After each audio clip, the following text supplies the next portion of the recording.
My interest in China began, actually our family company. We were at the time Australia's largest privately owned publishing company, and my father actually had the idea in his schooling days a long time ago.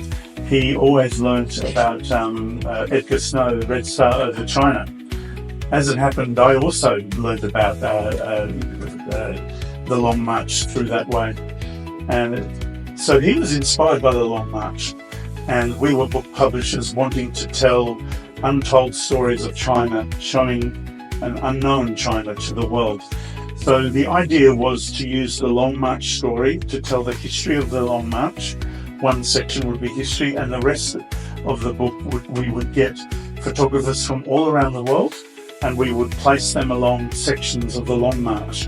So it told the famous historical story, the making of modern China through the Long March, but it also told people all over the world the narrative of the Long March, showed them an unknown China. The Chinese studies, I can see, like China, is becoming very adaptable. Surrounding that is the need for future generations to hear the stories of China, to understand what it is to be Chinese and the history of China for the world in different forms of knowledge system.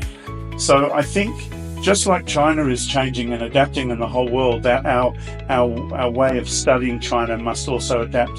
And for your generation, and actually the young people underneath you, we have to keep their attention, keep grabbing their attention, and keep them to be proud of China, and keep the world to have a correct understanding of China.